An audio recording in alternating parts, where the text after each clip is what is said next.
Today, I'm going to show you guys how to change your resolution and display size on your Windows 10 computer. So this is a pretty straightforward tutorial, and I can see how it can benefit a lot of people. So I thought I'd make this tutorial today, and we're going to jump right into it.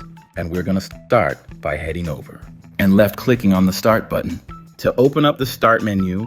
And then we're left click on this gear icon where if you hover over, it says settings. So you want to left click on that.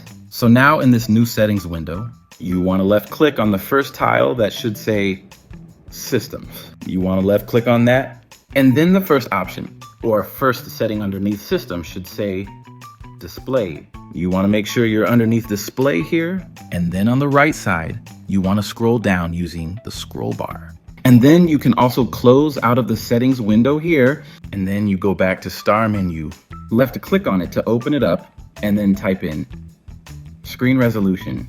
And there should be something. Now this is changed to screen resolution right above system settings. You want to left click on that, scroll down. You also have the ability underneath related settings to go underneath advanced sizing of text and other items by left clicking on that. And you can change the text size appearance as well.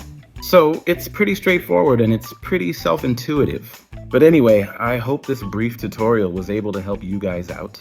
And as always, thank you for watching and